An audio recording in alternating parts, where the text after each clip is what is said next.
Here are 3 ways to know you're ready to date again. Number 1, you know rejection is part of dating and you are okay with that.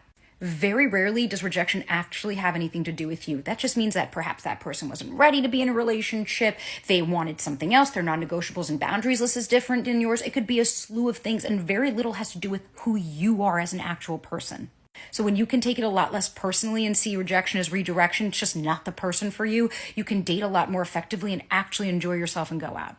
2, you have released control to the outcome, and that you know you were good before this person, you will be good no matter what after them, and that they are an addition to, not instead of.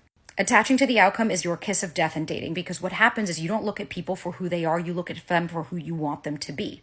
And by doing that, you're not actually assessing the things that you should be looking at, like the red flags or the deal breakers or anything like that. Usually the issues that you have in the beginning are ultimately what end it in the relationship at the end.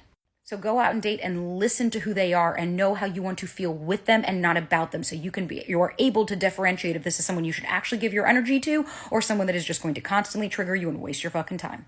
And number 3, my personal favorite, you have done the work on yourself to be able to identify your triggers so that you don't project your bullshit and your past stuff onto your next partner.